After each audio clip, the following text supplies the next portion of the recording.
I'm Andy, Yeah, and I'm Mark. Early morning. and we're back.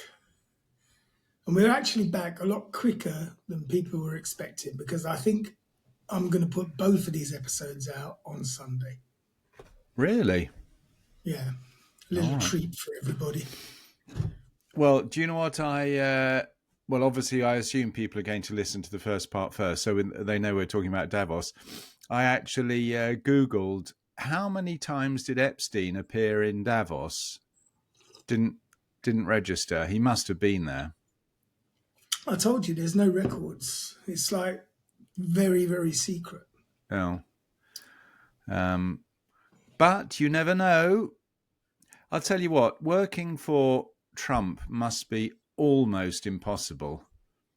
I mean, everybody who has connections with Trump ends up getting shafted. Either sued. No, but well, I don't know if you heard the latest. He's saying release the doc. I want the documents released. Have you heard this? Well, but what he says and what he actually says are two different things. No, Usually. but the thing is, he's got Pam Bondi and that other idiot Patel saying there are no documents. There's nothing to look at, and now he's done a complete 180-degree U-turn and saying, yeah, release the documents. I mean, the thing is, it's been going on, I don't know how many months. Well, it's been going on for bloody years, not months. Yes, yeah. You can only imagine they've had 100 or maybe 1,000 interns pouring over every single document that they have in their possession to redact Trump's name or any of his friends, and anybody that's called Clinton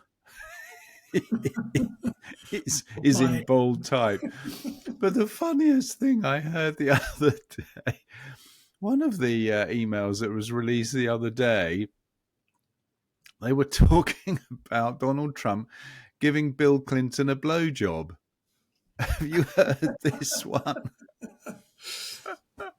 He's probably Bill was probably trying to explain exactly what happened with Monica. Exactly. Here, Don, let me show you. You get down. But they used to be best buddies, of course. When Trump was a Democrat, they were mates. Bill and his wife, Hillary. His husband, wife. What? Oh, is that another? I tell you what, we haven't heard anything about. How's it going on with what's her name, Mrs. Macron? Monsieur Macron. Haven't heard anything about that recently. They're probably still sitting there in stunned silence, going, "If that's a dick, it's not that big, but it's definitely too big to be a clitoris." Oh dear, crazy world we live in. Anyway, so that's obviously because we should tell listeners what day is it? Today is Monday, isn't it? Monday morning. Yep. Monday morning. Yes, Truth Social operating on a Sunday evening. Release the documents. Oh, do you follow that? Do you? No, of course not. No, but it was widely reported on other media, BBC and such like, which I wholly rely on, of course. Yes. For my source of real news. Very reliable BBC. They're always honest, always trustworthy BBC. You know what? It's really funny that he's up the ante now from between 1 and 5 billion in damages. Yeah, but the thing is, it's obviously, as far as English law is concerned, he's not going anywhere because damages are related to the actual damage that you incurred. Yeah, but he was voted back in as president, so it couldn't have incurred any damage. But you're assuming that any hearing would take place in the UK. No, he's filed in Florida. Exactly, where there is no limit to what can go wrong. To the amount of damages that can be awarded. Punitive damages. I mean, it can be as much as they can imagine. Yeah, it could be $1 trillion. Yes, but is it enforceable? Can a court in Florida force an institution in the UK to pay damages? Probably they would have issues with that, but as the BBC are funded by the taxpayer, what do they care? What do you mean? They It's just pay it. the taxpayers are going to be bothered. I'm a No, taxpayer. but the thing is, the taxpayers have never been taken into account when billions have been paid out. Look at the financial crises when bankers were bailed. Look at the Lloyd's insurance scam when all the fucking angels were bailed out when fucking Lloyd's went almost bankrupt and all the investors got their money back. I don't remember that. When was the Lloyd's That crisis? was back in the 90s. Was it? Oh, I can't remember. My memory is so bad these days. But no, but what they could do, of course, is they could seize BBC assets in America. I'm sure the New York office for the BBC is quite substantial. They've probably got a Hewlett Packard computer or two sitting around the place. Yeah, that they could reclaim What would towards. be great would be if Trump actually took possession of the BBC and it became Trump TV. That would be fucking superb. Can you imagine? It would be Fox News, followed by Trump Live, followed by Fox News Update on Trump Live. That's right. That would be his legacy. I wonder how many years he can live. He's 80, isn't he now, Trump? Yeah, but don't forget he's investing a lot of American taxpayers' money into snake oil medicines to try and live longer. Yeah, but that doesn't translate into living longer. It's just throwing money down the toilet. Is it though? Yeah. I mean, if What you think what you started taking snake oil now, have you, in no, the but if you hope of think prolonging your life? all the people over the years who've died mysteriously, but there's always been like rumors about whether or not they actually died, like Hitler, like Osama bin Laden. Maybe they haven't. Maybe they've been fed this elixir of youth because they had the cash for it.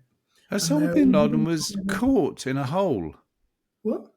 Oh no, that was Osama bin Laden was allegedly shot in some place and they disposed of his body really, really quickly because that's what's necessary under Islamic law of religion. so. And there were no pictures, no fucking footage, and I do not believe for 1 second that the Americans would have passed up a propaganda fucking coup like that. So what you're saying is that Osama bin Laden went from the most hunted and wanted man in the world to being one of the few people on earth given this elixir of life.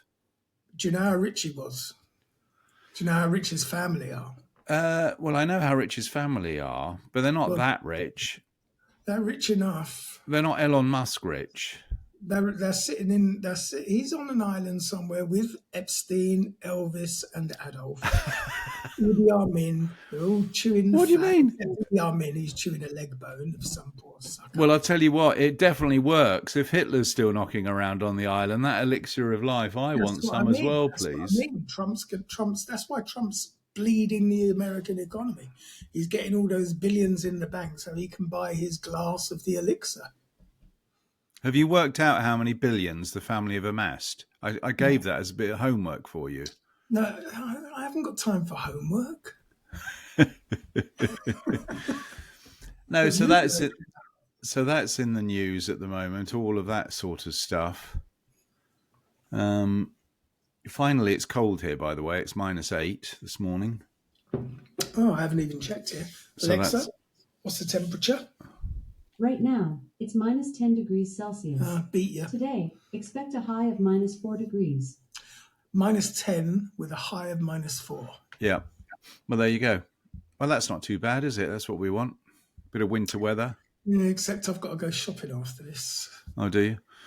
Well, I did all of, I say all of the vehicles. You know, when you've got trailers and things, you've got to swap bloody tyres on trailers. And of course, because I've got this ridiculous lift in the garage, everybody comes over to have their bloody tyres changed. You should charge. Yeah. Well, they do. I think the going rate is 400 kroner. Don't you get gangs of kids going around mobile doing it for like 300? You might do, but they're not mobile. They do it in the car parks. The school, school kids doing it for, yeah, you're probably right, 300 kroner a pop. But I mean, you can't really do it as a school project because there's insurance issues there. Ooh, yeah, but well, yeah, maybe. Yeah. No, but there's loads of them. Loads of them. And it is, it's crazy time in Stockholm because everybody's doing it in Stockholm. But the problem I have is where to put all these bloody tyres over the winter or over the summer. Well, a lot of people in Stockholm, though, have year-round tyres, don't they? Because you're not allowed to use studs. Studs. No, in fact, the old town, Gamla, you can't have studded tyres anywhere. Which is, I can imagine, a pain in the arse for people going to the southern part of Stockholm who have to drive through Gamla. I don't think they're allowed to do that. For deliveries from other parts of the country. Yeah, but I don't think the lorries don't have studded tyres. Even the vans don't have studded tyres. Anyway, so yeah, that was a busy weekend. When did we speak? Was it Thursday of last week? Do you know what? We thought it was Thursday, but it wasn't. It was Wednesday because we changed it to Wednesday. That's right. That's right. I did. When we spoke the next day, it was Thursday, but I already thought it was Friday because we spoke yesterday, and we both lost complete track of what day. The plot. God, it's worrying, isn't it? Yeah. But so anyway. Part one. Yeah. And now it's Monday. Now it's Monday, for sure. Yeah. No, but yeah, other than that, I don't think there's too much craziness going on in the world. Not too much strange stuff going on in the world. I'll probably miss something. No, I saw in the paper this morning that they're still harassing the number one prime suspect in the Madeleine McCann case. Sorry, what are they doing to him? Well, he's living in a tent in the woods, and they're just camped next to him, taking his picture all day. The sun. But hang on a second. He has actually. Has that been in the news? He's actually been released. Yeah, he's out. What? They've got nothing on him. No, I'm not talking about that. I'm talking about he's actually out. He's been released from prison. No, that would have been big news. Why? Well, because he's the main suspect in the Madeleine McCann case. I think it's only according to the Sun. They've got a hard-on for him for some reason. Well, and the German police authorities, but apart from that, if they wanted him that badly, he'd still be locked up. They've got nothing. We've been through this. They've got nothing on him. They can't fucking prove shit. No, I realise that. I'm not disputing that. We're not going through that argument. All I'm saying is I'm surprised. I know you think but he is the prime suspect or the most suspected person. So I'm just surprised it's not big news. Yeah, but it's the reasoning behind why he's the prime suspect that doesn't fucking wash with me. Because they claim to basically know it was him what done it. But that's just like me saying, I know the first name of the guys who did the Louvre. Francois. They've been caught. They've been caught. Have they? I think so. I think there were two guys that didn't thought anything about that. What do you mean you never thought anything about it? I never saw anything about that. Yeah, I read that the first two guys have been caught. I think they have I'll do it while you're have the Louvre. What would you call them? Cat burglars. Well, burglars. Oh no. What? We have a visitor. What do you mean you got a visitor? Someone just jumped on my mixing board. Louvre robbers caught.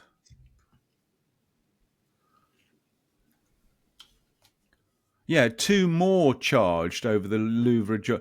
So, yeah. Yeah. Are they going to make them pay for the repairs to the broken crown of Marie Antoinette? Oh, the crown got broken, did it? Yeah. Well, that's not good. Marie Antoinette, the most hated queen. Was she a queen? Oh, was it Marie Antoinette? Or it was Napoleon's wife, Josephine. It was Oh, one I of see. No, it wasn't. They weren't one of the robbers. It was a 38-year-old woman who's been charged with complicity in Okay, so she organised worked theft. there. So she was the fence. Yeah, all right. Or maybe she was wearing the crown at her fancy dress party. Well, and it was slipping down because it wasn't joined properly at the back. Well, it was not her head shape. I wonder what size that crown is because, there's always this thing about Napoleon being a short ass. He wasn't. He was 5'7". He was 5'7", and then the average height in those days was 5'6". 5'6". Yeah. What, did you see the same thing as me? Did you see that the last couple of days, Napoleon's height? I don't know why, what the hell I was watching, but someone said Napoleon wasn't a shorty. He was actually an inch taller than the average height. He was taller than Napoleon, in fact. Napoleon was British. No, Yes. What? Yes. No, Napoleon was French. Nelson was British. Sorry, Nelson. He was taller than Nelson. Yeah. In spite of Nelson's column. Now what's going on? He's messing around behind my monitor. He's being really naughty.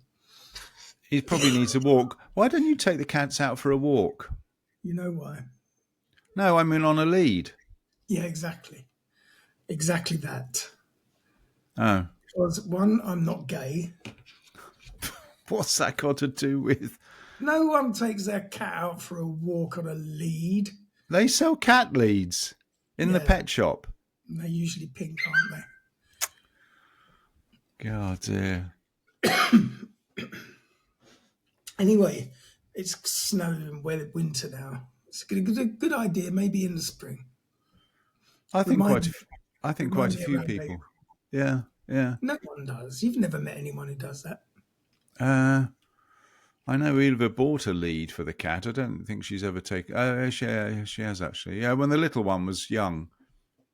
Frasser, the murder machine, when he was young, she used to take him out on a lead. That cat kills probably on average 2 animals a day. Oh my God. Stop it. Everything that's not nailed down, he's dragging towards the back of the table. Can't you lock them somewhere? Why don't you lock them in that toilet? If it goes under, I'm going to kill you. If it goes under the curtain and down behind the desk, it will land on the windowsill and I'll never see it again. Because it's impossible for me to access. How did it go with Robin and the blackout sound thing, panels? Well, it sounds fine, doesn't it? Yeah, it does actually, yeah. Yeah. I mean, I didn't actually... You're supposed to glue and screw them on the wall, but I just stood them up on the desk. I'll show you. Oh my God, they're proper stuff. Yeah. Because I didn't want to put any more holes in the wall, and I certainly didn't want to glue it to the wallpaper after my last experience when I got that bill from Maura Strand. Did you? 22,000. No. Yeah. I don't. Did you tell me that? Probably. Which house was that? The little place in Vormers? Yeah. 22,000? What the hell did you leave? I don't remember you putting anything up on the walls other than a few pictures. No, but one of the cats, and it was probably Reggie, the retard, Reg the veg. He's got a habit of picking at wallpaper. And because in this country they wallpaper over wallpaper over wallpaper, he actually picked through every layer in one corner So the whole room would have to be redone. But also, it was a bit cheeky because they wanted to redecorate before I moved in. But that would have meant they didn't have time. So it would have meant them decorating while I was there and while the cats were in. And I didn't want that. So I told them not to. So they were going to decorate anyway, but now they got me to pay for it.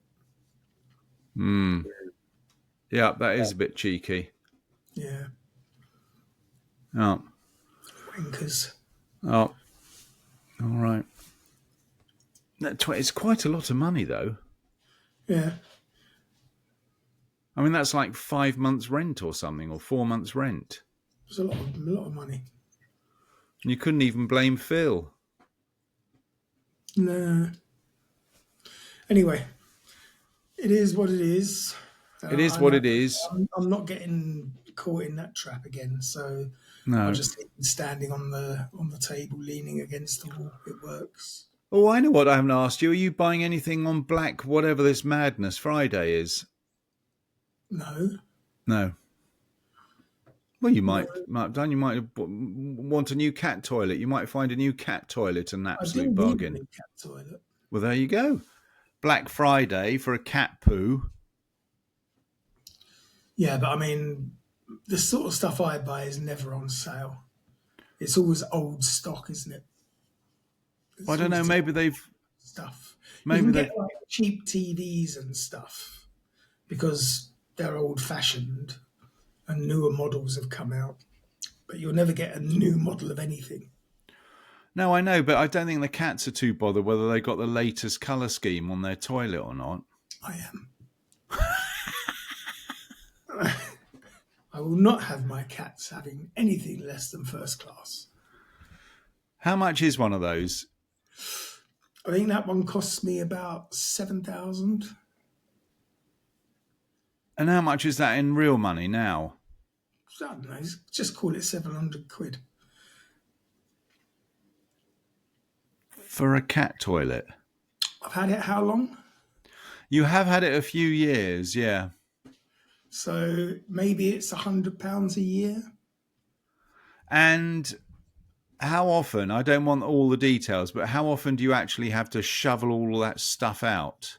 I don't shovel anything. It lands in a plastic bag in the tray at the bottom. So I just tie up the bag and carry it out. Is that right? Yeah.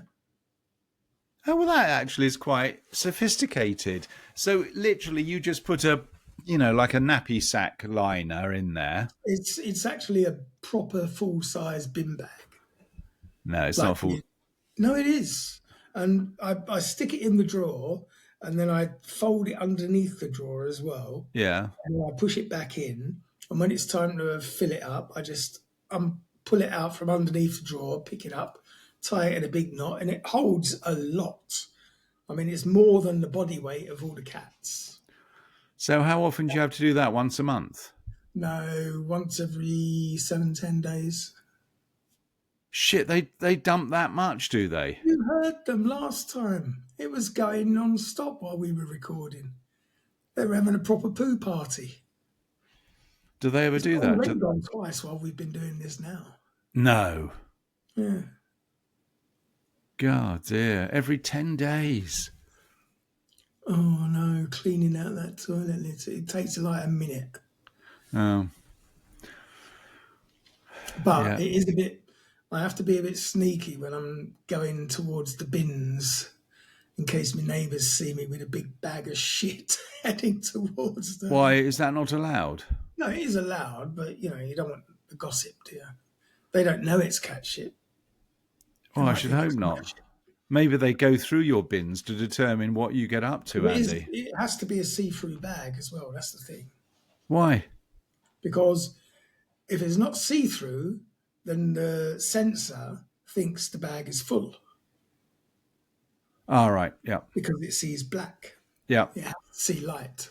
So do you have to buy, God knows why the listeners will be interested in this, but do you have to buy special bags that are designed for that machine? You can, but they're really expensive. That's what I was thinking. I just buy the see-through garbage bags, All which right. are the same as the black bags, but just See-through. Oh, all right. All right. Well, enough about cat poo machines. Enough about all of it. I think we should get on with this story. Well, we covered the basics. Not that we got actually too much. But, there's a load of nonsense. People, I said, in looking whether Epstein went a few times, why do people like Elton John go to Davos? Why wouldn't he? Well, because what's he got to do with economic anything? He's a singer. Yeah, but they like a bit of entertainment as well. What, you think he got up on stage and played a few numbers? Probably. Well, why was Kate Blanchett there? They like a bit of entertainment. He probably did a few routines on the pole. I mean, it's just, oh my God. Yeah. Anyway, carry on. It's just a party, isn't it? No, exactly. It's just a party. And as I said, it's usually in the back rooms and the restaurants where all the dodgy dealing gets done. Yeah. Anyway, we left it last week where basically we said we're going to move from the snow-covered slopes of Switzerland to the conspiracy theories. Oh, no. Oh, no. What has he done? There we go. He muted my bloody yodel. Let's see if we No, it's not working, Andy. Yeah. Continuity needs a bit of practice, but anyway, not bad.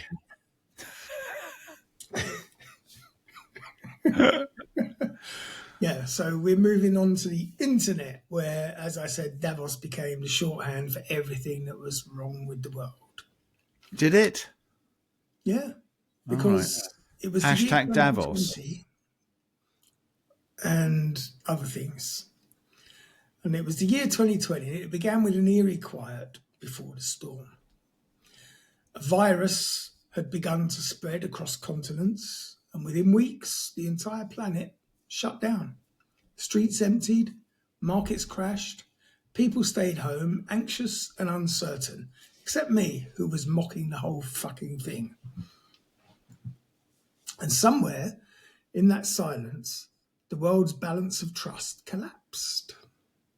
Governments scrambled, scientists argued, experts.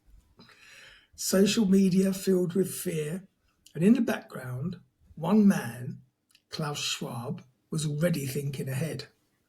As early as May 2020, the World Economic Forum launched a new initiative, and it had a bold name, the Great Reset. The slogan was meant to be hopeful, even visionary. Schwab and WEF argued that since the pandemic had already disrupted the global economy, the world shouldn't just rebuild what was broken. It should reset, reimagine capitalism itself to make it more sustainable and more equitable. Schwab wrote a book about it. Politicians, economists, and activists joined the discussion. Prince Charles, that well-known philosopher, even lent his voice to the cause. I was talking to the trees, and they think it's a great idea. Oh, yeah.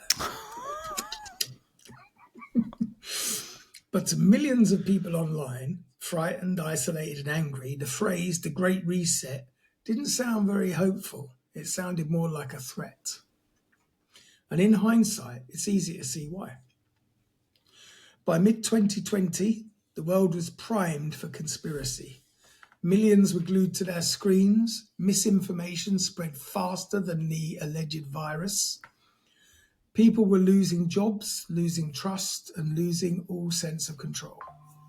So when a group of elites, the same faces that appeared at Davos every year, start talking about a reset, it triggered every suspicion imaginable.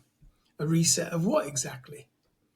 To those who already distrusted globalization, it sounded like a plan to wipe the slate clean, to rebuild the world in someone else's image. And because the WEF wasn't a government, Because it operates in the shadows of influence, the phrase could mean anything. So soon, a wildfire of YouTube videos, blogs, and Facebook posts began interpreting the Great Reset as evidence of a globalist coup. In these online narratives, Schwab wasn't a professor or economist anymore. He became a kind of modern Bond villain. The WEF wasn't a non-profit, it was a secret government. Conspiracy channels claimed the pandemic itself had been engineered as a pretext for total control. And I'm not unconvinced by that. That the elites at Davos were plotting to abolish private property, again, agree. Replace money with digital currency, agree. Sorry, what was that? Whoa. Cancel private property? Yeah. So what are you talking about? They're communists. Look, they're basically, you can see it happening. They're making it impossible for the middle class or the working class to actually own property anymore. There's many ways of cancelling private property. And if they're going to do it the gentle way, they'll do it over 2 generations. So you mean the idea is just to make it unaffordable? Yes. And to make sure that you can't get that money one way or the other, do away with hard currency, make everything digital. Then they can say, oh, you can't afford that. We know that because that's exactly what you're worth. So if you've got any more than that, where the fuck did it come from? On your way to prison. Do not pass go. Mm-hmm. So, replace money with digital currency and track citizens through microchips and vaccine passports, which they did attempt, which people said no to.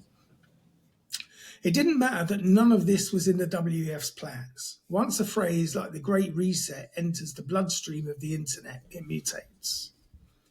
The WEF's promotional videos, which were full of corporate platitudes about sustainability and cooperation, were suddenly being cut into montages next to footage of empty streets, masked children, and military checkpoints.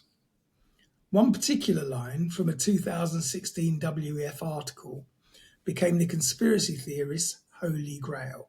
You'll own nothing and be happy. It wasn't even part of the Great Reset.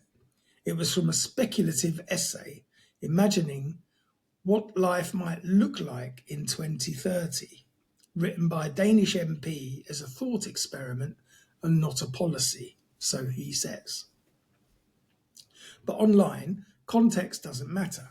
A catchy line, stripped of nuance, becomes a weapon. And it's a fucking dangerous line to come out with in the first place. I can't think of anything more inflammatory for an MP to say to the general public. Yeah, but I still don't. Yeah, I mean, people say all sorts of crazy things all the time. Yeah, but this is particularly inflammatory because it's basically saying, we're bringing you to heel. You're getting above yourselves and we're not going to put up with it anymore. We don't like being... we know we're downtrodden, but we don't like our masters letting us know that they're our masters. Do you feel that do you feel in your situation that you are under the control of other people? We all are. We're all slaves to currency. Yeah, but it's a lot of that is just, your perception, your frame. I don't think I'm a slave to anything. But because you're in a slightly more comfortable position than most people. Most people who are living from day to day are living more to hour. Oh, no. I completely accept that. Every safety net is being removed from the general population. Yeah, but as long as you live in a free democracy... There's no such thing as a free democracy. Well, they're pretty few and far between, but Sweden... There's far from a democracy. This is more of a socialist country than any other place that I've. Well, what's that got to do with it not being a democracy? Well, we are not in a democracy. In Sweden? Yeah. What, with 7 political parties to choose from, ranging from communists How many to... of them have held power in the last fucking 50 years? What are you talking about? They're in power now. It's not a consortium, a coalition government. Nothing changes, Mark. The idea of democracy is great on paper, but no matter who comes to power, nothing ever changes. Yeah, but hang on a second. I thought you were alarmed by what was going on at the World Economic Forum and what this Danish fellow said. And what you're actually saying is, well, don't worry about democracy because it doesn't mean anything. No, but democracy is not the answer. You're promoting a failed experiment. No, but I'm not saying it's perfect, but I'm saying a democracy of some description is better than what you're promoting, which seems to be in line with the World Economic Forum. No, what I'm promoting is absolute elites, revolution and anarchy. Oh, I see. No more Mr. Nice Guy. All right.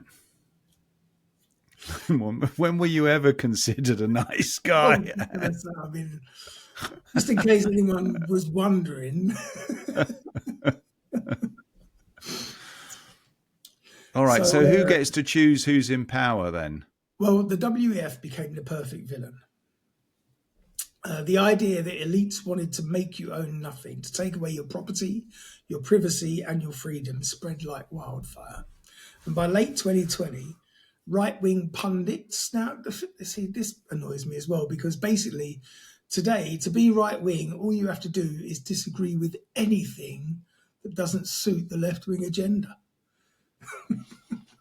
You don't even have to be extreme, but if you disagree with any of their ideas or opinions, you're obviously a right-wing fascist. Well, no, but that's just the division of the political spectrum. Of course, if you disagree with everything or anything that happens on the left, you're obviously on the right. The phrase right-wing has been weaponized, hasn't it? Because now, if you're referred to as right-wing, it means you're a thug, a hooligan, a fascist, a racist. Well, in your mind it may do, but it's been no more weaponized than, for instance, the term socialist in America. What's the difference? There's no weaponizing. If it is, it's equal on both sides. It's completely, nonsensical. Well, it's true that if you do have to call someone left-wing, you are pretty insulting. Because who the hell would want to be a left-wing softy like that? What do you mean? I class myself as left-leaning. I know you do. You're left-wing. But this is what I don't understand. It's like, are you left-leaning? No. You see, you're not. But on the other side, you're supporting the work. You're saying you're supporting the working man, but you're creating a system that basically supports the oppression of the working man. I'm not creating anything. Yes, you are. Anarchy. No. Look. Who comes out on top? Labels. Let's not get locked up with labels. Or whatever. What I want to do is to say, as the French and the Russians did, and just top the elites. Just be done with them. Off with their heads. Oh, I see. Oh. So, revolution. Trump's revolution. You've never mentioned this beforehand. Yeah, I'm getting a bit nervous to be associated with you. I'm going to be number 2 on the list. So, by late 2020, right-wing pundits and politicians were using the Great Reset as shorthand for tyranny.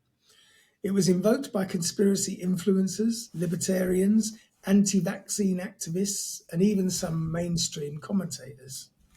And the phrase crossed borders, languages, and ideologies. In Canada, it fueled protests against lockdowns, which should have happened in every country. In the US, It merged with QAnon narratives about global elites and deep state control. And in Europe, it blended with long-standing suspicions about the EU and international finance. What had started as an obscure policy framework had become a global myth. A myth with an incredible emotional power because it told a story that made sense of people's pain. If your business had failed during lockdown, maybe it wasn't just bad luck. Maybe it was part of the plan. If your privacy was being eroded by digital surveillance, maybe that wasn't just coincidence. Maybe someone wanted it that way. If billionaires were getting richer while everyone else suffered, maybe that was the whole point. The Great Reset narrative turned random suffering into an international plot. And once you believe that, everything fits. Masks became symbols of submission. Vaccines became tools of control. Technology becomes surveillance. And the entire modern world becomes a cage designed by Davos. Yeah, but how did these people... if all right, so let's go along with your line of thinking that the whole thing was planned. I'm saying this is how the conspiracy theories played out. But who benefits by creating a global pandemic? Who gets poorer? Who gets richer? They destroyed a whole heap of middle-class businessmen. They literally put people back into the Middle Ages in some cases. But as we've discussed so many times before, if you kill the very market that you're trying to target to sell your product to, how does that benefit them? No, what you're doing is how did Elon Musk benefit? You're not making them so poor they can't afford your stuff. You're making them poor enough that they have to buy your stuff because it's cheap tat. So how did Elon Musk benefit from the pandemic, having killed the car market? He doesn't give a toss about the car market. That's where he makes his money. No, his money comes from fucking Starlink. He makes nothing on Tesla. Tesla doesn't make a profit.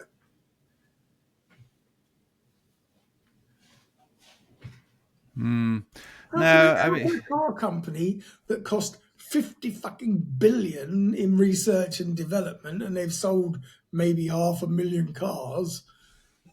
How can they make a profit? I mean, I could see some logic that you could argue Jeff Bezos would have benefited from a global pandemic because people weren't allowed to leave their houses, so they had to buy shit online. Jeff Bezos makes nothing from his Amazon delivery service. Of course he does. Amazon money comes from server farms, basically. Data storage. That's where Amazon big money comes from. No. Yes, you can Google that right now. So the main source of income from Jeff Bezos's empire is not retail sales through Amazon. It's through data servicing. Yep. Servers. Yep, information. All your little dirty secrets. Yeah, but that is farmed from all of the business he does on his Amazon website. It's contributed to, probably, but it's not just his own data storage. He stores data for other companies, banks. He provides servers for all sorts of stuff, gaming industry, everything. So do we have a list of who orchestrated the global pandemic? Like Epstein's list, I'm hanging on to it. It's my insurance policy. So the reality is a bit less cinematic.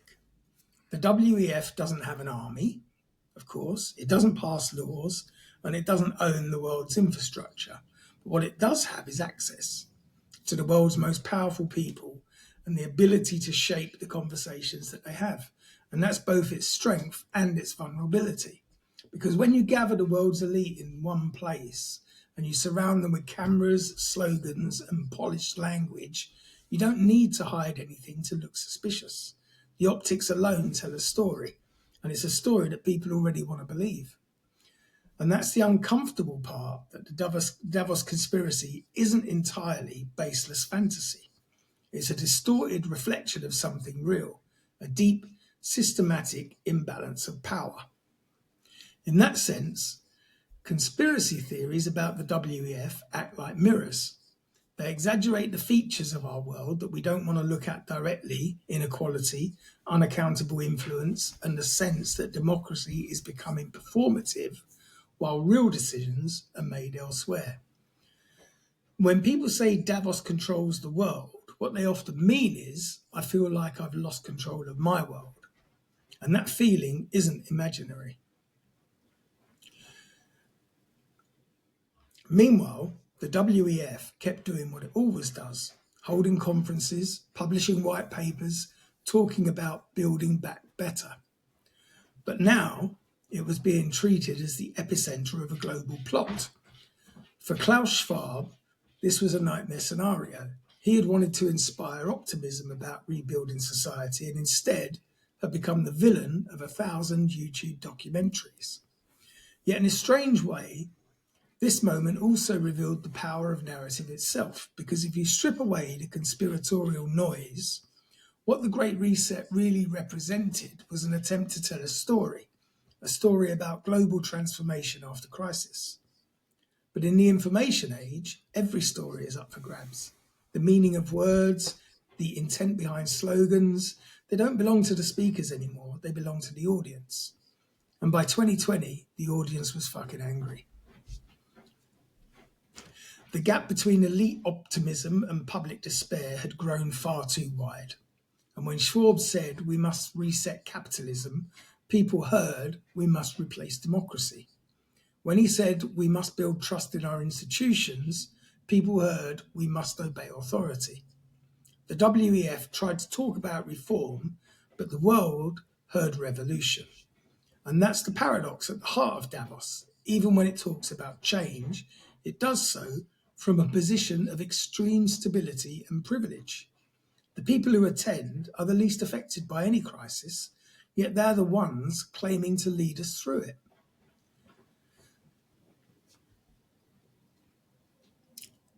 The contradiction in that is the fuel that keeps the conspiracy alive. So by the end of 2020, the Great Reset had become a meme, a slogan, a scapegoat, and a warning, depending on who you asked. It was no longer just about Klaus Schwab or the WEF. It was about every frustration people had with globalization, capitalism, and elite hypocrisy. Davos, once a symbol of technocratic optimism, had become the shorthand for global distrust. And that distrust wasn't going away. In fact, it was spreading, evolving, becoming part of a broader narrative about how power works in the 21st century. And now, a word from our sponsors.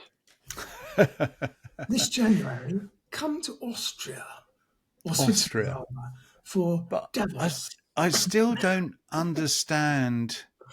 I still don't understand your position in terms of the failings of democracy leads you to conclude, let's give up with democracy. Why do you imagine? I mean, I can imagine why the French Revolution worked, because that literally was a call to arms. And the Russian Revolution was the same. But how do you think your situation is going to... What change in the situation that you're promoting gives you more power as an individual? Why would you feel more empowered without a democracy? We don't really have a democracy. You've got you do. You have a sort of democracy. You're just saying it's so completely failed that it's not even worth having. I obviously disagree with that. I mean, evidenced by the fact that Sweden has however many political parties. You can vote from complete far right to complete far left, and they actually have influence. Even Sverigedemokraterna, who are the sort of the more right-leaning, they have influence in government, as do the communists. So there's a whole spectrum of influence that's going on, and these people are. They don't resort to money because financing political parties is a completely different kettle of fish compared to America. So in Sweden, I think we have some form of democracy. And I'm just interested to think, why do you think your position is going to be strengthened without even the failed democracy as you see it?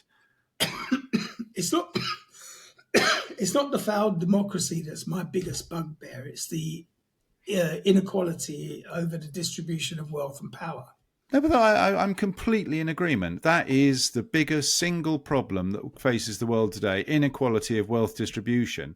But but that is why I do not understand why people who think that getting rid of democracy is going to improve that situation. I just don't see the logic. That's a subject for a different podcast.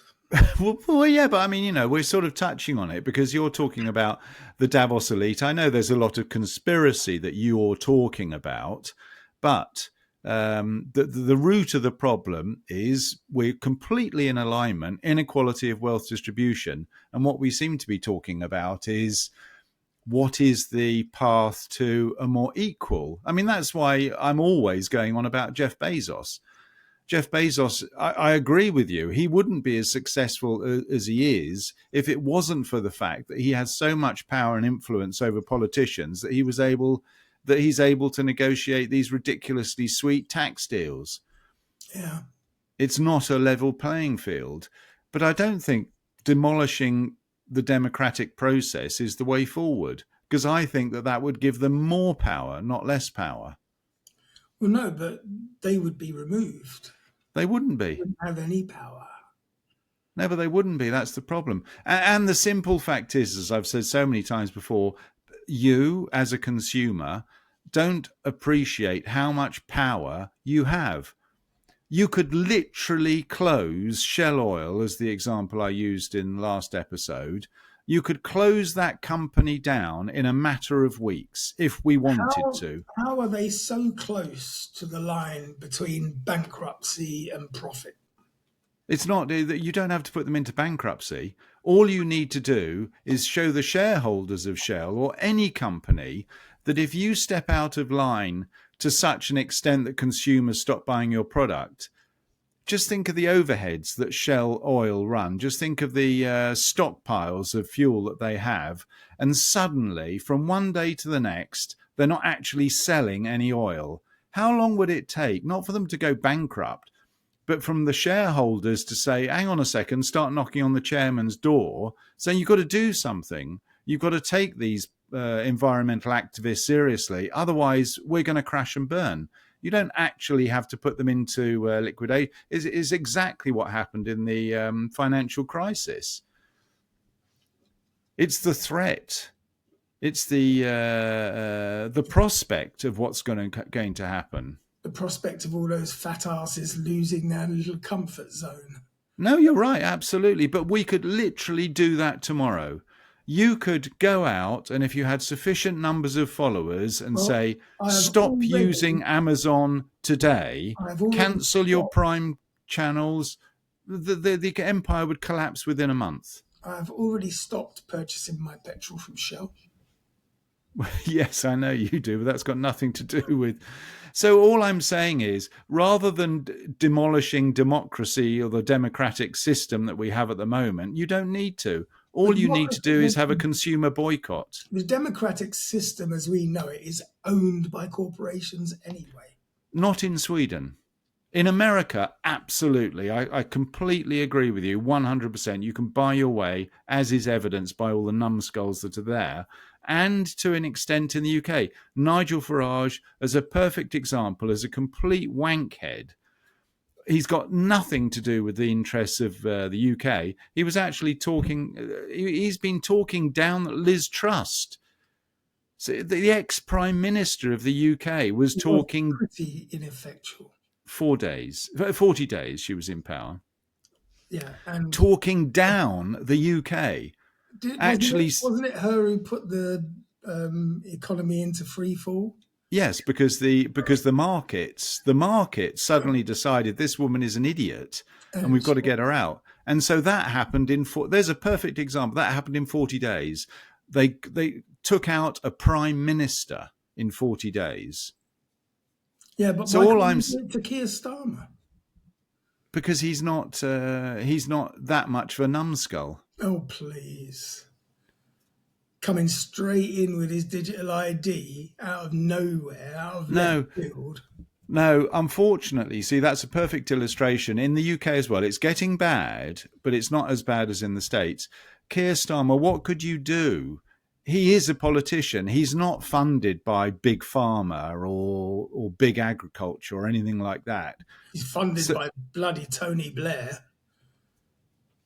Tony Blair, he's not Tony. What's Tony Blair got to do with anything? He's Tony Blair's lapdog. Who do you think is behind the digital ID thing? Who do you think would get the contract for producing these digital IDs and running the show? What's Tony Blair got a digital ID company? No, but his son.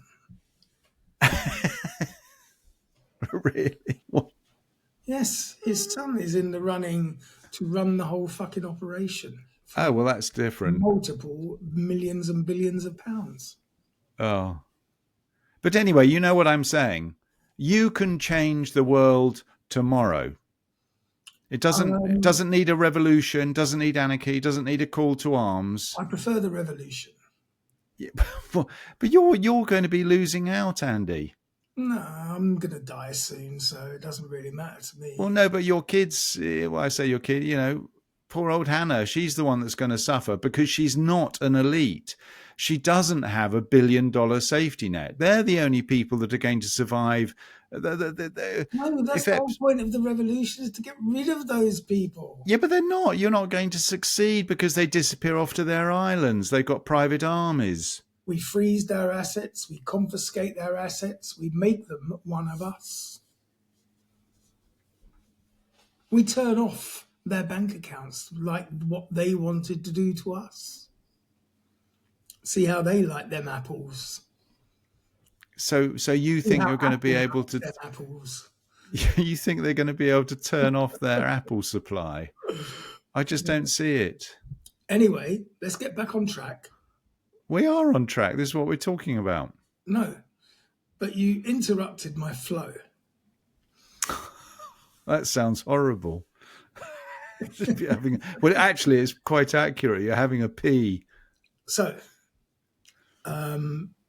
a narrative that says you don't need secret societies anymore because power is hidden in plain sight, wrapped in buzzwords and broadcast on live streams. The real conspiracy isn't a hidden hand. It's an open circle of people who are too powerful to be challenged and too convinced of their own virtue to see the irony. And that's where we will go next, into the deeper story of how myths like this take hold and how they grow and how they're so hard to kill. And now, a word from our sponsors.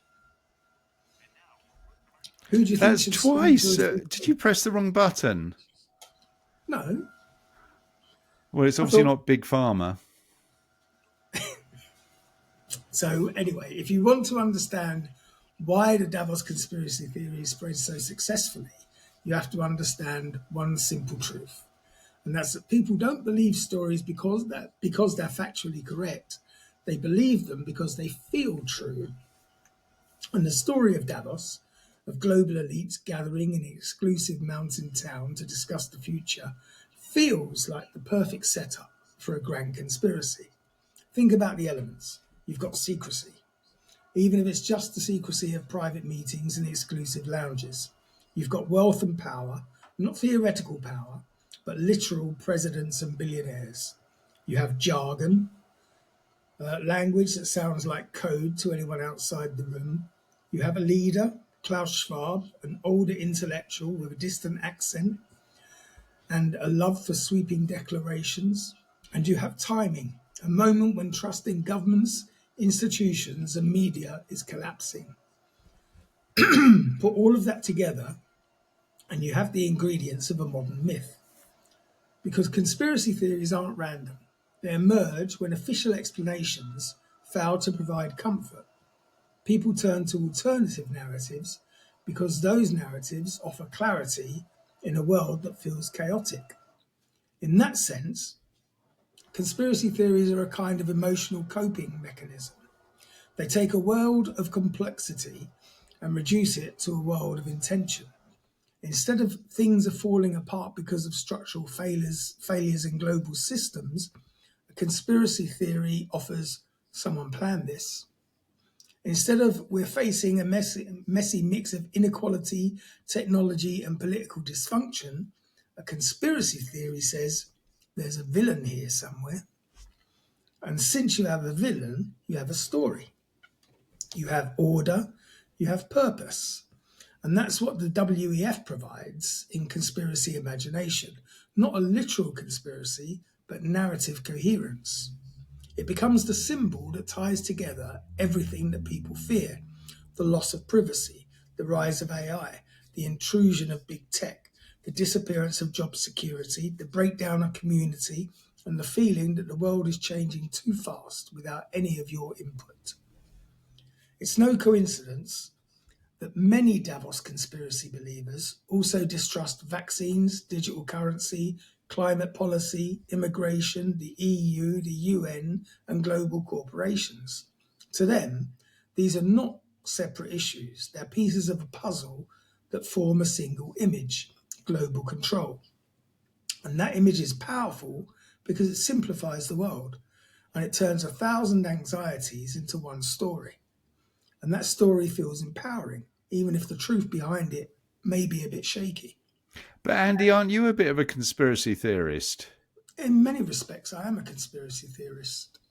But you're just perfectly reasonably explaining why people believe in conspiracy theories. It's got nothing to do with any truth in the conspiracy. It's people who feel they've lost control of their own destiny.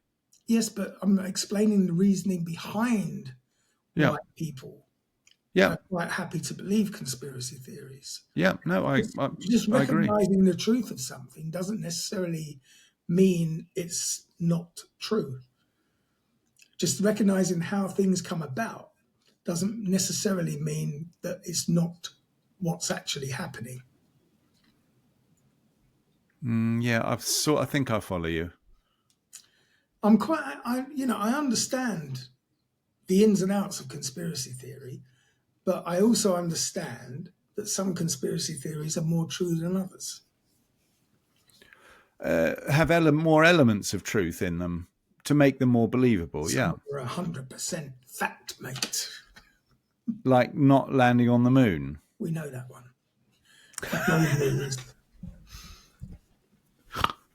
So to critics, sorry, I've gone a bit far. Because Davos sits at the crossroads of symbolism, it's not a government, so it's not accountable. It's not a corporation, so you can't boycott it. It's not a university, but it speaks with academic authority. It's not a religious institution, but it offers a moral vision. It's kind of a secular Vatican of global capitalism, a place where the high priests of finance and politics gather to declare how the world should be run. And to critics, that alone feels conspiratorial. Even if the WEF had no dark agenda, even if it were entirely benign, the optics are damning. A tiny fraction of humanity deciding the fate of the other 7 billion. It doesn't matter if they're just talking. Talking to us feels like deciding. And when those talks generate vague slogans about reshaping society, transforming the global order, and harnessing the fourth industrial revolution, the conspiracy theory practically writes itself. Because when powerful people speak in abstract, sweeping language, people fill the gaps with their own fears. Now imagine that you're someone who feels invisible, someone who feels like the world is moving on without you. Maybe you've lost your work or trust or hope. Maybe your government doesn't seem to care. Maybe the town you grew up in is now full of empty shops and it feels hollowed out. And then, one day, you see a video online, a video with ominous music, a montage of Davos elites talking about global governance and the future of humanity. You see Klaus Schwab saying, the pandemic represents a rare but narrow opportunity to reset our world. I can't remember where it's from, but I'm guessing he's Austrian. German. And you'll hear Bill Gates talking about future pandemics. You see charts about carbon footprints and digital IDs and cashless societies, and suddenly things just click. The world isn't chaotic because it's broken. The world is chaotic because someone wants it that way. And that is the psychological hook of the Davos theories. They turn helplessness into a battle. They turn fear into clarity, and they turn confusion into motivation. And social media amplifies that motivation with algorithmic precision. On YouTube, a single click on a Great Reset explained video leads you down a rabbit hole, each video more extreme than the last. On Facebook, posts about Davos spread rapidly because anger spreads rapidly. On Twitter, threads go viral because outrage is the platform's fuel. And on TikTok, creators package complex fears into short, punchy clips that feel true, even if they're completely wrong. The platforms don't care about accuracy. They care about likes. They care about engagement. And conspiracy theories engage intensely. The result is a never-ending cycle. Davos holds an event. Someone pulls a sentence out of context. A video spins it into a threat. Millions share it. Politicians repeat it. Davos is forced to respond, and the response becomes proof of guilt. It's a feedback loop so efficient that even the WEF can't escape it. But the conspiracy machine doesn't just distort reality, it also distorts the critiques that are legitimate. Because here's the real twist, the WEF has problems. Serious, structural, legitimate problems. It is elitist. It's undemocratic. It's insulated from public accountability. And it promotes a version of capitalism that has enriched a tiny minority and destabilized the world for the majority. These criticisms are absolutely fair. In fact, they're necessary. But when conspiracy theories flood the zone with claims about mind control, digital enslavement, and depopulation agendas, they drown out the real conversation. It becomes impossible to critique Davos without being lumped in with extremists. Meanwhile, the people who benefit from the system can dismiss all criticism as conspiracy. And that is how misinformation protects power, not by revealing a secret truth, but by muddying the waters so thoroughly that the truth becomes impossible to find. And that is what makes Davos so fascinating and so dangerous. It doesn't expose hidden power, it obscures it. It replaces real critique with fantasy. It lets the genuinely powerful shrug and say, see, our critics are crazy. All while the real structural inequalities continue unchecked. But you see, this is what I've been arguing to you for forever. And that is the reason why I am so defensive in terms of going down the conspiracy theory rabbit hole is precisely for what you've just been describing, that it distracts people's effort and time and thought processes away from the real structural issues that exist, because it's so easy to go down the conspiracy rabbit hole. Yes. So when you talk about not believing in moon landings or whatever, or that COVID was a hoax and all of that sort of thing, there may be, well, not in the moon landing thing, there's an element of truth in everything, but it distracts from the real issues that are going on in the world, and that is what we just talked about, the inequality of wealth distribution. If people put their thinking time into a more real and constructive and structured way, rather than just going down the conspiracy rabbit hole, I think everything would be a lot better in every respect. Unfortunately, without conspiracy to add a bit of flavour, most people find the rest of Boring. it quite boring. No, you're right. No. I completely agree. But unfortunately, in so many instances, and obviously what we've been talking about the last 2 hours, Davos is one of them. There's no doubting. If you appear at Davos and you are a part of the financial elite, by definition, if you're in Davos, there are only two things that you have as a priority. That is protecting your existing position and improving your personal position. Those are the only two things that people think about who go to Davos. That is the irony at the heart of the conspiracy machine, that the more outrageous the theories become, the more invisible the real issues also become. Yeah. Thank you, Andy. Finally, after 4 years of talking, you finally agree with me. Then one of us has to go, because the whole point of this podcast is to be arguing like cat and dog. I think we disagree about plenty of other stuff, but we seem to be in agreement on this one. People get distracted by talk of global microchips while ignoring global tax evasion. They fear you'll own nothing while missing the fact that housing markets are being devoured by corporate investors. Yep. They worry about digital slavery while ignoring the slow erosion of privacy by governments and tech companies, a process that doesn't require Davos at all. They rail against the idea of a world government that doesn't exist, while multinational corporations, which do exist, quietly write the rules. The conspiracy lens zooms in on the wrong villains. It chases shadows instead of systems, and that's where the tragedy lies. The real critique of Davos, the one that actually matters, gets buried under layers of hyperbole.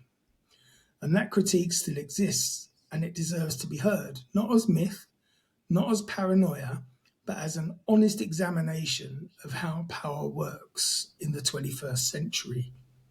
And that is going to be what our final part of this story is about. What? A 3-parter? No, we're not going to do another part. We're going to have a long episode. I want to finish it today.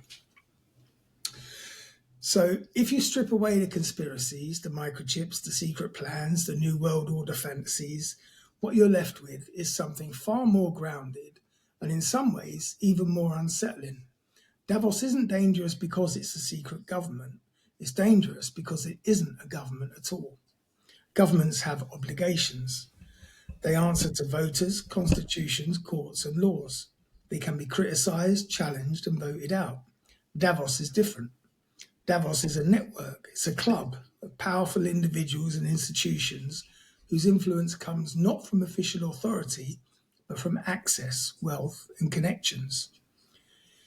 It's a gathering where the people who have the most power meet the people who want the most power, and together they imagine the world the rest of us will have to live in. And let's be honest, this kind of influence doesn't need to be hidden to be concerning. It doesn't need to be evil or malevolent or manipulative. It just needs to be unaccountable.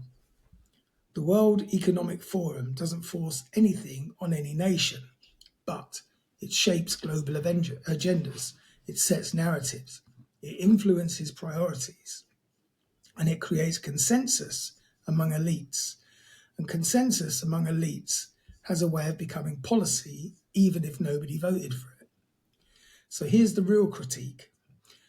Davos is where the winners of the global economic system gather to discuss how to fix the problems that system created without ever questioning whether the system itself should have to change. It's like asking arsonists for fire safety advice, or asking billionaires how to solve inequality, or even asking tech CEOs how to regulate technology. You can guess the answers you'll get. Davos loves win-win situations and solutions, but the world doesn't run on win-win solutions. Real change often requires winners to lose something, profit, influence, or control. And that's not a conversation that you're ever going to hear over champagne in the Swiss Alps. Davos is also a place where criticism is politely absorbed but never acted on. Speeches about sustainability coexist with private jets. Panels about inequality take place in lounges where tickets cost $60,000.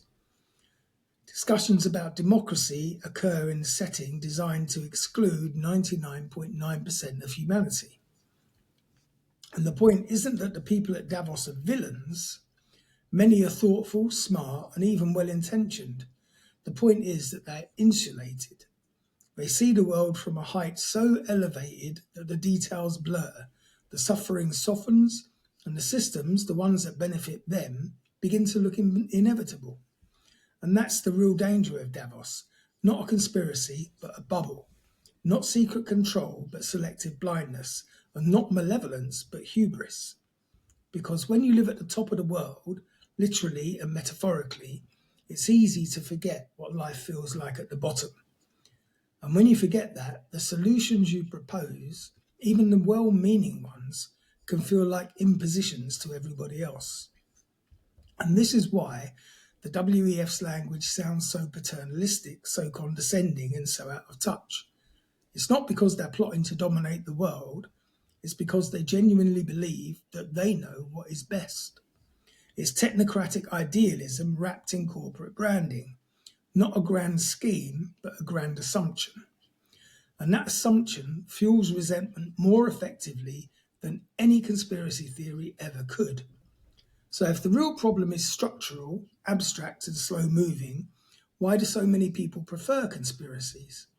Why imagine a secret cabal instead of confronting a flawed system? And why choose the dramatic story over the accurate one? Because the drama is easier. It's emotionally cleaner. It gives shape to chaos and intent to misfortune. It provides heroes and villains, beginnings and endings, good and evil. Systematic explanations, by contrast, are messy and unsatisfying. They offer no closure, no simple root cause, and no single enemy to defeat. They reveal a world shaped not by masterminds, but by incentives, institutions, historical accidents, and human frailty. And that's harder to fight, harder to understand, and harder to believe in. We'd rather imagine that someone is in control, even a dangerous someone, than accept that nobody actually is. Oh, well, what? There you go. You see, you are in agreement of me after all these years. You must have been listening to some of the things I was saying over these years, Andy. You've surmised it in very well. That the reason why conspiracy theories are so popular is because they're so easy to believe. You don't have to do any research. You don't have to uncover any truths. You just believe, like believing in God. You believe that they're true. Easy to identify as the explanation of why your situation is so poor. Not your personally, but one's situation is so poor. The difficult thing is actually putting the effort into understanding what's really going on. Yes. So yes, bloody hell, Andy, this is pretty. What the hell? It's like epiphany. You've had an epiphany. At its core, the Davos conspiracy theory isn't about Klaus Schwab or the WEF. It's about something deeper. It's a craving for meaning in a world that feels increasingly meaningless. When technology outpaces comprehension, when politics is broken, when inequality accelerates, and when old certainties collapse, when life becomes dominated by forces that nobody seems able to stop, we reach for the stories that shrink the world back to a human scale. Stories where outcomes are planned, not random. Stories where someone is pulling the strings, because strings, at least, can be cut. Even an imagined tyrant is easier to confront than a system without a face. And here's the paradox.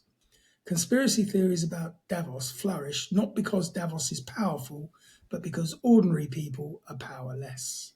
The more disconnected people feel from the centers of decision-making, the more they project intention onto those centers. The more unequal society becomes, the more plausible it seems that elites must be engineering it. The more the future feels like something done to you instead of something done with you, the more you look for the architects behind it. Davos becomes the perfect screen, wide, white, and empty, onto which 1,000 fears can be projected. The institution becomes the symbol becomes the story, and the story becomes the myth. Not because it's true, but just because it fills an emotional vacuum. And this brings us to the heart of the matter, the place where all these threads converge: power, myth-making, fear, inequality, technocracy, and the stories that we tell ourselves to make sense of a world we can no longer influence. Look not at Davos or the conspiracy theorists or the critics, but at the broader human tendency to create meaning out of uncertainty and the consequences of building our worldview on either blind trust or blind suspicion.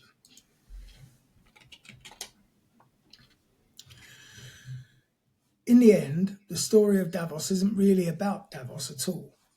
It's a mirror, one tilted just slightly enough so that the reflection becomes distorted, revealing not just the world as it is, but the world as we fear it might be. And it's strange that a conference in a small Swiss town a few days each winter has grown into something so much larger than itself, a symbol of control, a target of rage, an emblem of an inequality, elitism, and unspoken agendas, but also a symbol of hope for some, a place where the powerful pretend for a brief moment that they are solving the world's problems instead of perpetuating them, a stage for idealists and technocrats, each convinced that a panel discussion can change the trajectory of the planet. And maybe this is the real story, not the conspiracy theories, not the press releases, or the glossy photos of CEOs smiling in the clean alpine air, but the tension, the unresolvable tension between power as it exists and power as we imagine it. Because at the heart of all this noise lies a simple truth. People are terrified of a world without control, and equally terrified of a world where control rests in the hands of others. And Davos sits precisely in that fault line. On one side, there are those who look at the WEF and see salvation, a global brain trust, humanity's best and brightest, working together to prevent catastrophe. And on the other side, there are those who see domination, a cabal of elites deciding the future in private, while everyone else lives with the consequences. And both sides, in their own way, are telling stories that try to soothe the same anxiety. They fear that the world is becoming too complex for any one person to comprehend. We live in a time when everything feels connected: economies, technology, politics, pandemics, yet no one seems to be in charge, not really. We see crises accelerating, institutions faltering, and a future barreling towards us faster than we can prepare for it. So we search for narratives, we reach for meaning, we reach for villains or heroes, whichever the moment requires. Conspiracies offer clarity, optimism offers comfort, cynicism offers distance, and Davos, unintentionally, offers all three depending on who's looking. But maybe the most uncomfortable truth, and the one that neither the WEF nor its loudest critics like to acknowledge, is that power today is both everywhere and nowhere. It's not a person, it's not a group, it's not a secret room full of world leaders quietly signing off on humanity's fate.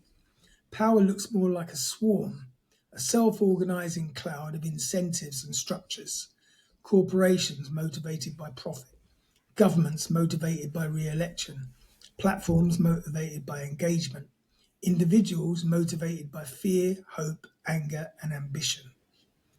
Davos doesn't control that swarm, and neither do the conspiracy theorists who imagine it. The swarm controls itself through the sum of billions of decisions, some responsible, some reckless, some short-sighted, and some visionary. And this is what makes our era so disorienting.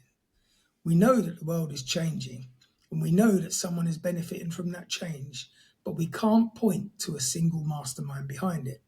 And so In the absence of a clear explanation, we invent one. We imagine a plan where there is only drift.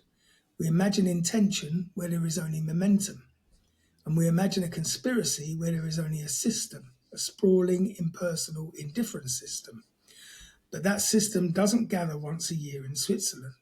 It hums along in boardrooms, parliaments, lobbyist office, server farms, financial markets, and algorithmic loops. And it's not a secret. It's simply ignored because it's too big, too dull, too structural to fit in a compelling narrative. Conspiracies flourish precisely because systemic analysis does not. It's easier to picture Klaus Schwab pulling the strings than to picture something much stranger and much harder to fight, a world without a single steering wheel. And this is where the philosophical reflection becomes unavoidable. For centuries, humans have tried to understand the architecture of power. Kings, priests, emperors, parliaments, the names change, but the idea is constant. If you can locate power, you can challenge it. If you could name it, you could hold it accountable. But in the globalized, digitalized, deregulated world we now inhabit, power is diffused. It's no longer a throne or a crown. It's a network, a market, an algorithm, a supply chain. It's the invisible structure behind the visible chaos. And in that sense, Davos is not a conspiracy. It's a coping mechanism for the elites, not for the masses. For the elites, Davos is the illusion that the world is still manageable, that they can gather, converse, strategize, and exert influence in a world slipping from everyone's grasp. And it's their way of pretending that they still have control. For the masses, the Davos conspiracy is also a coping mechanism, a mirror image illusion that someone somewhere must be orchestrating this complexity intentionally. Both sides overestimate Davos in opposite directions. Both sides project onto it the power they either want to believe exists or are terrified that it does exist. And maybe that's the most revealing part of this whole story. Davos is powerful mainly because we need it to be powerful. Not because of what happens there, but because of what it represents. A focal point for our fears, our anger, our hopes, and our longing for simplicity. We create myths to understand the world. And when the world becomes too vast for myth to handle, we create a bigger myth. The Davos conspiracy is one of the biggest of our time, not because of its content, but because of its function. It allows us to blame, it allows us to focus, it allows us to imagine that the future is something someone planned and not something we stumbled into through a series of accidents, innovations, mistakes, and unintended consequences. But here is the quiet, unsettling truth. The world is not being run by a small group of geniuses or villains. It's being shaped by millions of incentives and billions of choices, many of which contradict each other. And that means the world is neither controlled nor uncontrollable, simply complex. So maybe the real work of our time is not to expose conspiracies or to defend institutions, but to learn how to live with that complexity, to acknowledge the limits of our understanding, to resist the seduction of simple stories, whether these stories come from the WEF or from its fiercest critics. To see power clearly without exaggerating it or minimizing it, and to recognize that our search for control is in itself a source of vulnerability. The WEF did not create that vulnerability, nor can it solve it. It is simply another character in humanity's long, unfinished story about authority, anxiety, and the meaning that we seek in a world that outruns our comprehension. And maybe the most honest conclusion is the simplest one. Davos is not the puppet master, it's the stage, and all of us, in one way or another, are part of the script.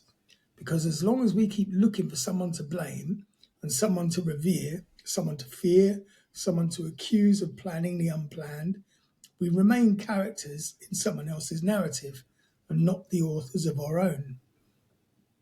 And perhaps the real reset we need is not economic or technological, but psychological. The ability to stand in uncertainty without surrendering to fantasy, and to confront power without imagining it as omnipotent. In that space, somewhere between naive trust and paranoid suspicion, there is room for something rare and deeply needed: clarity. Not the clarity offered by conspiracy, not the clarity offered by corporate optimism, but the clarity that comes from looking at the world without illusion and still choosing to engage with it. That, in the end, is the reflection Davos leaves us with. Power is real, influence is real, but so is myth, and so is projection, and so is our need to turn confusion into narrative and uncertainty into story. And if we want to navigate the world ahead, we must learn to tell better stories. Stories grounded not in fear or fantasy, but in the difficult, humbling, liberating truth that nobody is in control, which means we are all, in the smallest ways, all that matter. Oh, Andy, almost bring a tear to my eye, for God's sake. And that brings us to the end of the Davos and WEF conspiracies. Well done. Well, I hope you learned something.